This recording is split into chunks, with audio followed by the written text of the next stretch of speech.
만약 여러분이 50대, 60대라면 노후 준비를 어떻게 하실지 생각해 보셨나요? 행복한 노년을 보내기 위해서는 70대, 80대가 되어서도 어떻게 해야 할지 한 번쯤 고민해 보셨을 텐데요. 나이가 들수록 사람들은 아프지 않고 무병장수하며 행복하게 사는 것이 소망이 됩니다. 돈이 아무리 많은 부자여도 돈보다 건강이 중요하다는 말 한 번쯤 들어보셨을 텐데요. 그만큼 건강은 노후의 행복을 위해서도 필수입니다. 건강한 사람들은 나이가 들어도 요양원에 가지 않고 행복하게 삽니다. 그래서 오늘은 미국 최고의 의사에 11번 선정된 김희신 박사님의 저서를 통해 노년에 지켜야 할 것들을 소개해 드리려고 하는데요. 김희신 박사님은 워낙 유명해서 암 예방이나 암 치료에 관심이 있으신 분들은 한 번쯤 들어보셨을 텐데요. 세계 최고의 암센터로 꼽히는 MD 앤더슨 암센터에서 30년 넘게 종신교수로 일하면서 많은 암 환자들을 지켜봐왔고 치료에 임해 기적 같은 선물을 주시기도 하셨지요. 그렇다면 어떻게 하면 건강하게 살고 암을 예방할 수 있을까요? 오늘은 아프지 않고 장수하여 행복하게 사는 비결을 비롯하여 만약 암에 걸렸을 경우 어떻게 해야 하는지까지 전부 소개해 드릴게요. 소중하고 행복한 노후의 미래를 위해 오늘 이야기를 잘 들어보시길 추천드립니다. 시청 전 구독과 좋아요, 알림 설정을 눌러주시면 큰 힘이 됩니다. 그럼 시작하겠습니다.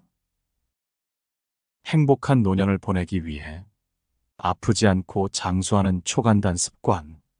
아무리 현대의학이 발달했다 해도 특정한 질병을 뿌리째 다 없애기는 어렵다. 모든 병이 그렇다. 그러니 첫째도 예방이고 둘째도 예방이다. 이 중에서도 면역력을 높이는 일이 무엇보다 중요하다. 건강하게 태어나는 것은 운명이지만 건강하게 사는 것은 자신의 노력에 달렸다는 격언이 있다. 면역력이 기본으로 유지돼야 건강하고 행복하게 살 수 있다. 이러기 위해서는 식단 관리를 해야 한다. 누군가는 이렇게 말한다. 선생님, 입맛이 당기는 걸 어떻게 합니까? 저는 고기를 안 먹으면 못 살아요. 힘을 낼 수가 없어요. 붉은 고기를 먹는 횟수를 줄여야 한다고 말하면 이런 식으로 엄살을 피우는 환자들이 있다. 고기도 자주 먹다 보면 습관이 되는데 그 습관이 들여진 사람은 약간만 줄이라고 해도 인생의 모든 즐거움을 빼앗긴 것처럼 낙심한다. 실제로 고기를 먹다 보면 술을 마시게 되고 그러면 술 마시는 재미에 또 고깃집을 찾는다. 이렇게 일주일에 한두 번은 꼬박꼬박 술과 고기를 먹게 되고 그렇게 한 달, 두 달이 가면 1년도 쉽게 지나간다. 결과적으로 1년 내내 술과 고기를 엄청 열심 먹은 셈이다. 좋아하는 음식을 아예 끊으라는 게 아니다. 조금씩 줄여나가면서 자신의 몸에 맞는 건강한 음식으로 대체하라는 것이다. 몸에 기름이 끼면 당뇨 증상이 생기고 염증이 발생한다. 췌장에 발생하면 췌장암이 된다. 전 세계적으로 가장 나쁜 암이라고 알려진 이것은 주로 부자들이 걸리는 병이다. 기름진 식사, 육식 위주의 식사를 자주 하는 사람들에게 주로 발생한다. 그래서 그런지 췌장암은 가난한 사람들은 잘 안 걸린다. 예방 차원에서 한 가지 덧붙이고 싶은 것은 영양분을 골고루 섭취하지 못하는 환자와 생활 형편이 어려운 사람들은 반드시 종합 비타민을 챙겨 먹어야 한다는 것이다. 끼니를 제대로 챙겨 먹지 못하는 일반인은 하루에 한 정이면 충분하지만 병을 앓는 환자라면 오전 오후에 한 정씩 먹어도 좋다. 다만 평소에 식사를 거르지 않고 현재 몸이 건강한 사람은 비타민을 먹을 필요가 없다. 시중에서 판매되고 있는 비타민 용량은 우리 몸이 필요로 하는 비타민의 양보다 적게는 100배에서 많게는 수천 배까지 많다. 끼니를 꼬박꼬박 잘 챙겨 먹는 건강한 사람이라면 굳이 비타민을 과다하게 섭취할 필요는 없다. 여자들의 경우 폐경기가 되면 뼈가 약해진다. 재생세포의 기능이 떨어져서 그렇다. 뼈세포가 재생되려면 칼슘과 비타민 D가 필요하다. 칼슘은 우유나 멸치를 통해서 얻을 수 있는데 비타민 D는 햇볕으로 흡수가 된다. 타임지가 선정한 10대 슈퍼푸드는 녹차와 블루베리, 토마토, 연어, 마늘, 브로콜리와 견과류, 시금치, 적포도 등이다. 육식 위주의 기름진 식사를 많이 하는 미국인들에게 꼭 필요한 영양소들이 골고루 포함된 셈이다. 무엇보다 슈퍼푸드라고 불리는 이 식품들 중에 기름진 음식은 하나도 없다. 어떻게 보면 그저 소박한 식재료들이 최근 10년 사이에 과학자들은 식물에서 항암 물질을 발견하는 쾌거를 올렸다. 사람의 몸에 들어가면 항산화 작용과 세포 손상을 억제하는 작용을 한다. 한마디로 꾸준히 섭취하면 항암 물질이 악성 종양에 달라붙어 암세포의 성장을 차단하고 암세포가 스스로 죽게 만든다. 또한 암이 다른 곳으로 전이될 확률도 낮춰준다. 암 치료와 관련해서 각각의 슈퍼푸드가 어떤 효능을 가졌는지에 대해 간단히 알아보고 넘어가겠다.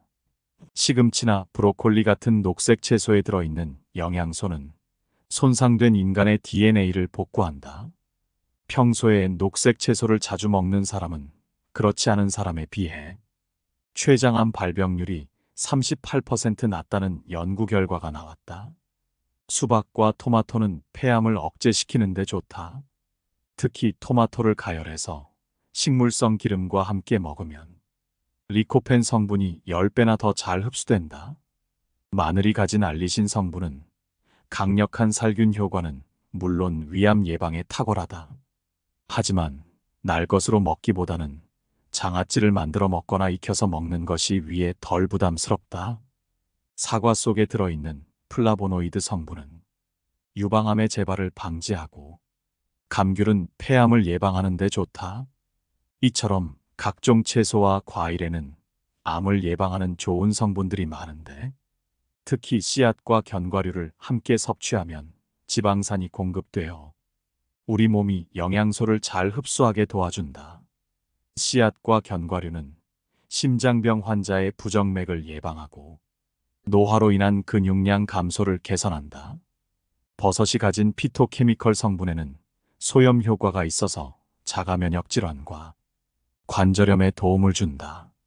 버섯에는 렉틴이란 단백질 성분이 들어있는데 렉틴의 암세포가 될 위험이 있는 비정상 세포와 결합해서 몸의 방어 기제를 활성화시킨다. 오로지 세포 결합만을 독소나 정상 세포에 악영향을 주지 않고 암세포의 확산을 방어하는 것이다. 그래서 버섯과 녹색 채소를 함께 자주 섭취하면 유방암의 위험이 60에서 70% 낮아진다.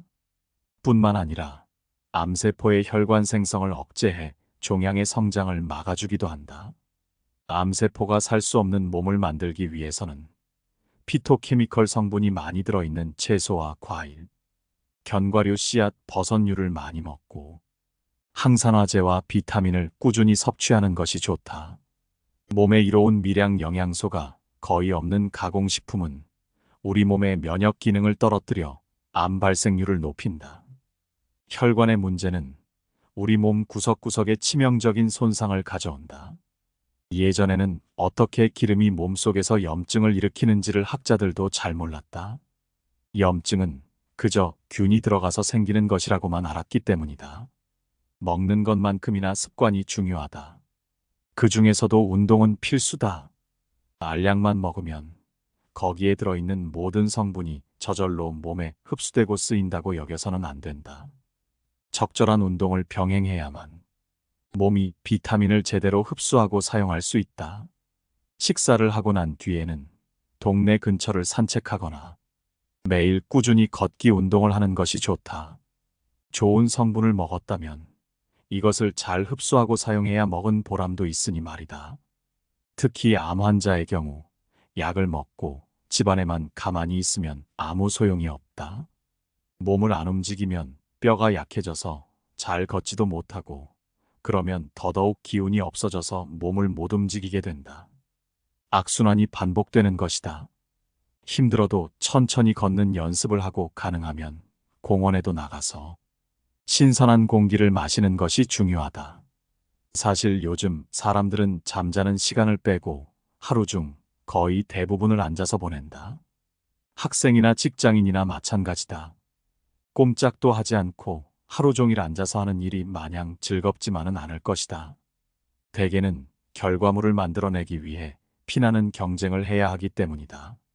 당연히 정신적인 스트레스가 이만저만이 아니다.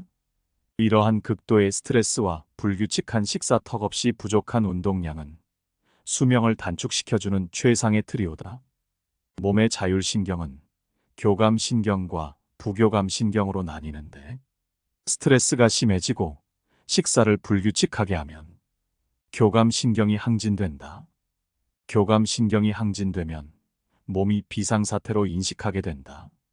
비상사태가 되면 근육은 긴장하고 혈관이 축소되면서 혈압이 오르는 등 우리 몸의 각 기관이 제 기능을 못하게 된다. 백혈구도 영향을 받는다. 이때 발생하는 산화물질이 몸의 건강한 조직을 교란시킨다. 또한 혈액순환이 느려지며 결국 면역력까지 떨어질 수밖에 없다. 운동을 너무 심하게 하거나 지나치게 몸을 안 움직이는 생활 역시 자율신경의 균형을 무너뜨린다. 적당한 운동으로 체지방을 알맞은 수준으로 줄이고 근육량을 증가시켜 적절한 체중을 유지하는 것이 중요하다. 적당한 운동은 뇌 기능을 촉진시켜주고 신경 전달 물질인 도파민을 증가시켜 긴장감을 완화시켜주기도 한다. 자신에게 맞는 운동만 꾸준히 해도 대장암, 폐암 등에 걸릴 위험이 현저하게 낮아진다. 나는 평소에 병원에서 엘리베이터 대신 계단을 이용한다. 계단 오르내리기가 나에게는 꽤 좋은 운동이다. 계단 오르내리기에 철칙이 있다. 그냥 아무 생각 없이 하면 효과가 없다. 일단 배꼽에 살짝 힘을 주면 괄약근이 저절로 긴장을 해서 자세가 흐트러지지 않는다. 이렇게 반듯한 자세를 유지하며 계단을 오르내리면 운동 효과가 좋다. 그리고 집에서는 아내와 함께 줄넘기, 훌라후프, 철봉 매달리기 같은 운동을 하는데, 몸이 약간 더워지면서 온몸에 땀이 조금 날 정도로 한다. 나나 아내나 고령의 나이이다 보니 가벼운 대화가 가능한 정도의 운동 강도가 적당하다. 더해서 아무래도 디지털보다 아날로그 방식이 우리 몸을 더 건강하게 해준다고 생각한다. 그래서 가능하면 디지털 기계에 의존하지 않으려고 노력한다. 예를 들어 요즘 사람들은 대부분이 전화번호를 외우지 않는다.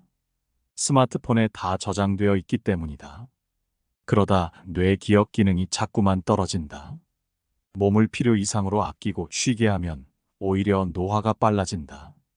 지혜롭게 휴식하는 게 중요한데, 바쁜 틈틈이 책을 읽고 사색을 하면서 잠깐씩이라도 낮잠을 자는 것이 좋다. 한 가지 잔소리를 덧붙이자면, 요즘 사람들은 스마트폰에 빠져 책을 별로 읽지 않는 것 같다. 한국에 와서 보니 아이열은 할 것 없이 죄다 스마트폰 삼매경이다. 젊을 때는 몰라도 나중에 분명히 후회할 것이다. 스마트폰에 빠져 지내는 습관은 각종 질병을 부른다. 그 중에서 가장 위험한 것이 바로 치매다. 하루에 몇 줄 몇 페이지라도 책을 읽고 사색하는 습관을 기르는 것이 치매를 예방하는 데도 효과적이다. 그런가 하면 행복하고 건강한 노년을 보내기 위해서는 생활 습관 역시 중요하다. 특히 암을 유발하는 생활 습관은 줄이도록 해야 한다. 흔히 스트레스를 받을 때 생기는 스트레스 유전인자가 만병의 근원이라고 말한다. 대부분의 암 환자들, 특히 한국 사람은 유난히 스트레스를 많이 받는다. 우리 몸에 암이 자리 잡는 것은 몸의 균형이 깨져서 그렇다. 우리 몸에는 항상 좋은 것과 나쁜 것이 균형을 이루고 있는데, 이 균형을 깨는 것이 스트레스다. 우리 몸에도 암을 억제하는 유전인자와 나쁜 유전인자가 균형을 맞추고 있는데, 이걸 깨는 것이 바로 스트레스다. 암을 극복하는데도 암을 받아들이는 자세와 스트레스 관리가 중요한 영향을 끼친다. 서양 사람들은 나이 들어 병에 걸리는 것을 당연하게 생각하고 사람이 죽는 것은 피할 수 없는 운명으로 인식하는 데 반해 한국 환자들은 평생에 안 죽을 것처럼 생각하고 살다가 암에 걸린 것에 심하게 좌절하고 스트레스를 받는다. 그래서 스트레스 관리가 곧 건강 관리라고 하는 것이다. 음주와 암과의 관계도 밀접하다. 사람마다 장기의 대사 능력이 다르다. 알코올 분해 능력이 다르다는 이야기다. 레드와인을 즐기는 프랑스 남쪽 지방 사람들은 혈관병이 드물다. 이때 알코올은 약과 같은 기능을 한다. 그럼에도 불구하고 술을 많이 마시면 뇌의 기능이 떨어지기 마련이다. 하지만 음주보다 더 나쁜 것이 있다. 담배는 백해무익하다. 폐에 염증을 일으키며 폐암 기관지염 간경화의 원인이 된다. 또한 남자들의 방광암에 직접적 영향을 미친다. 담배는 피우는 본인뿐만 아니라 가족의 건강도 망치는 독약이다. 무엇보다도 노년에는 수면을 충분히 잘 자는 것이 중요하다. 질 높은 수면을 충분히 취해야 한다. 나는 10대 때부터 70이 넘은 지금까지 하루에 5시간 넘는 깊은 수면을 취하고 있다. 수십 년 동안 수면만큼은 매우 신경 써서 규칙적으로 해왔다. 그런데 주위를 둘러보면 일에 집중하느라 하루에 2~3시간만 자는 사람들이 있다. 잠자는 것도 있고 인터넷 게임을 하던 사람이 과로사로 죽었다는 신문 기사도 가끔씩 보인다. 건강한 삶은 질 높은 수면이 필수적인 요소다. 깨어있는 동안 우리의 몸은 산소와 음식을 에너지원으로 삼아 열심히 활동한다. 그리고 잠을 자는 동안 이 에너지를 다시 회복해야 한다. 아이들은 수면 중에 성장 호르몬이 나오고 어른들은 피부와 혈액세포가 재생된다. 뇌세포와 중요한 조직들이 다시 활동 준비를 하는 시간도 있다. 잠을 충분히 자지 않으면 정신적 정서적인 면에도 큰 문제가 생긴다. 인지능력, 집중력, 판단력이 떨어지고 우울증에 빠지기 쉽다. 그렇게 되면 정상적인 생활을 할 수가 없을 뿐만 아니라 교감신경이 항진되어 면역력이 떨어진다. 교감신경이 항진되면 혈관이 좁아지면서 혈압까지 상승하기 때문에 심혈관 질환, 당뇨병, 뇌혈관 질환을 일으킬 수도 있다. 물론 그렇다고 해서 반대로 지나치게 많이 자라는 것이 아니다. 너무 많이 자면 무기력증에 빠진다. 노년에는 취미를 즐기자. 우리나라는 OECD 국가 중에서 암 발병률이 가장 높다. 암 환자의 연령층 역시 계속 낮아지고 있다. 행복해서 자주 웃는 사람에게 암이 오는 경우는 드물다. 취미 활동 등을 통해 자신이 좋아하는 일을 꾸준히 하면서 스스로의 행복 지수를 올려야 한다. 이렇게 행복을 먹고 자란 면역력은 무척 단단해서 어지간한 스트레스에는 끄덕없다. 가능하면 잘하는 일과 좋아하는 일을 둘 다 하면서 살기 바란다. 큰 욕심 부리지 말고 양쪽의 균형을 잘 잡고 하면 된다. 그러면 타인으로부터, 사회로부터 스트레스 받을 일도 적어질 것이다. 자기 만족으로 행복해지는 것은 당연하다. 분수에 맞게 살면 크게 아플 일도 없다. 오스카 와일드는 삶에는 2가지 비극이 있다고 했다. 하나는 원하는 것을 얻지 못하는 비극이고 다른 하나는 원하는 것을 얻는 비극이다. 이 말은 우리 몸의 질병에 대입해봐도 맞는 말인 것 같다. 너무 부족하거나 너무 많아서 호르몬의 불균형이 생기니까 말이다. 오해로 멀어진 관계와 잘못 간수해 아프게 된 몸은 회복하는데 오랜 시간과 지극한 정성이 필요하다. 그래서 내 몸과의 대화를 많이 나눠야 한다. 만약 암에 걸렸을 때는 이렇게 하라. 김희신 박사는 암에 걸렸을 때 다음 3가지를 꼽았다. 1. 함부로 수술을 권하지 않는다. 2. 우선 약으로 돌아다니는 암세포를 잡거나 성질을 약하게 만든다. 3. 암세포가 약해지면 그때 수술한다. 갑상선암, 전립선암처럼 관리가 쉬운 암은 1차 치료로 무조건 수술을 권하지 않는다는 이야기였다. 김희신 박사는 환자와 상담을 하면 제일 먼저 의사인 자신을 믿고 의사 말을 잘 따라달라고 하고 영양 섭취 부분과 물을 잘 마시도록 권한다고 한다. 가장 중요한 것은 치료에 임하는 환자의 자세다.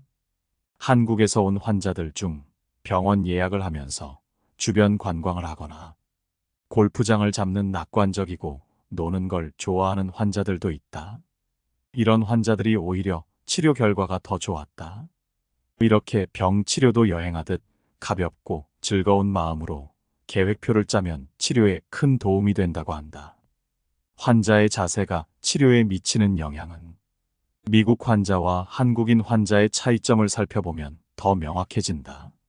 미국 환자들에게 이 치료약을 쓰면 생존 확률이 30%입니다 하면 30% 확률이 있다고 좋아하는데, 한국 환자들은 생존 확률이 50% 넘는다고 하면 그럼 죽을 확률도 50% 되네요 라면서 탄식에 빠진다. 스트레스를 받거나 근심 걱정이 많으면 뇌하수체에 식욕을 자극하는 호르몬이 나오지 않는다. 또 잠을 설치기 때문에 수면제를 처방받는데, 수면제를 먹으면 위가 팽창해 배고픔을 모르고 결국 말라 죽는다. MD 앤더슨에 약 1000여 명의 자원 봉사자가 있는데 그중 반 이상이 환자다. 그러나 지금까지 1000여 명의 한국인 환자가 왔지만 단 한 명도 자원 봉사하는 걸 못 봤다고 한다. 병실에 누워 천장만 보면 그때부터 중증 환자가 되는 것이다. 암 치료에 있어서 평상시처럼 가벼운 일에 몰두하는 것이 항암에 큰 효과를 준다. 그렇다면 식단은 어떻게 해야 할까? 우선 동물성 기름은 최악의 음식이다. 암 환자는 동물성 기름을 최대한 피해서 고기를 섭취할 수 있는 방법을 찾아야 한다. 암 환자는 채식을 해야 할까? 암에 걸렸다고 해서 무조건 채식만 해야 할까? 물론 뚱뚱해서 콜레스테롤이 너무 많은 사람은 어느 일정한 기간 동안 채식만 하면 콜레스테롤이 떨어지고 건강에 도움이 될 수 있다. 그러나 암 환자는 몸의 균형을 생각해야 한다. 우리 몸은 모든 물질의 균형이 중요하다. 그 균형을 유지해야 면역력이 증강되는 것이지, 어느 한 가지만 집중적으로 섭취한다고 해서 면역력이 늘어나거나 질병이 치유되는 것이 아니다. 암은 단백질을 파괴한다. 채식만 하다가는 단백질 부족으로 빈혈로 죽는다. 특히 항암 치료를 하는 환자들은 우리 몸속의 프로테인이라는 단백질이 많이 파괴되는데, 프로테인이 없으면 기운을 낼 수 없다. 이 프로테인이 가장 많이 함유된 식품이 고기다. 동물성 지방의 섭취를 최소화하면서 고기를 섭취할 방법을 찾아야 한다는 뜻이다. 고기를 먹지 못하는 환자에게는 대용할 단백질 음료를 제공할 정도로 단백질의 섭취가 중요하다. 암 환자는 무엇을 먹어야 좋을까? 건강한 사람은 건강식을 하고 암 환자는 균형 잡힌 영양식을 해야 한다는 큰 차이가 있다. 건강식이란 단순히 채소, 과일, 생선을 균형 있게 먹고 무엇보다 식이섬유를 잘 섭취하는 것이다. 쉽게 말해 나쁜 음식을 안 먹는 것을 건강식이라고 생각해도 된다. 건강을 해치는 음식은 입이 즐거운 음식이다. 대부분 동물성 지방으로 요리를 해서 고소하다. 입에는 맛있지만 몸에는 나쁠 수밖에 없다. 특히 삼겹살은 담배보다 나쁠지 모른다.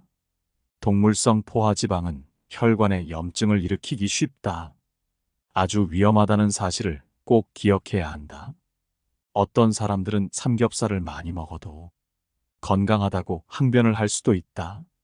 분명히 사람의 체질은 워낙 다양하기 때문에 고기를 많이 먹는다고 모두 다 암에 걸리는 것은 아니다. 그러나 누구나 40대가 넘어가면 몸에서 나오는 효소나 호르몬들이 점점 줄어든다.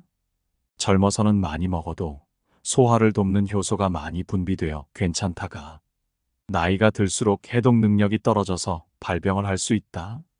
그러므로 건강한 사람도 반드시 건강식을 선별해 먹어야 한다. 암에 걸린 사람들 대부분은 맛있는 것을 너무 많이 먹어서 병에 걸린다.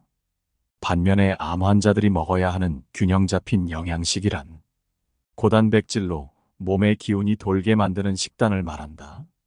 건강한 상태에서는 고기를 많이 섭취하면 혈액에 기름이 차서 안 좋지만 암 환자는 치료 과정에서 단백질이 많이 파괴되므로 단백질 보충이 필요하다.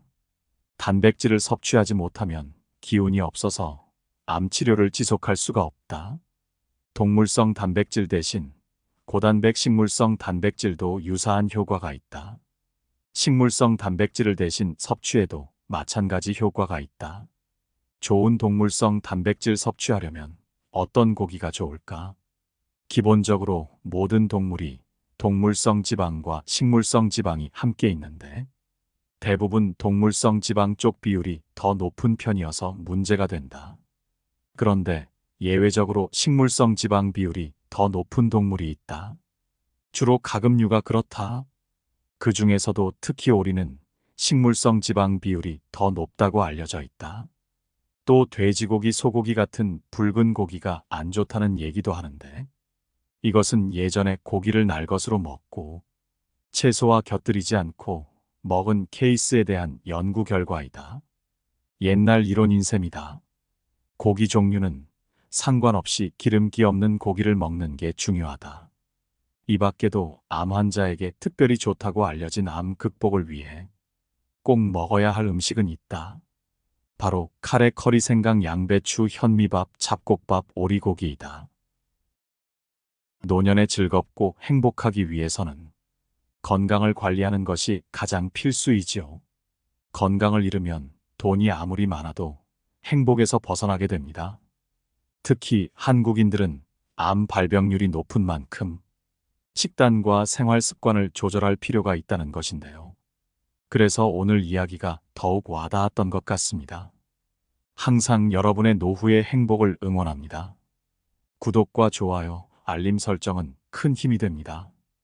감사합니다.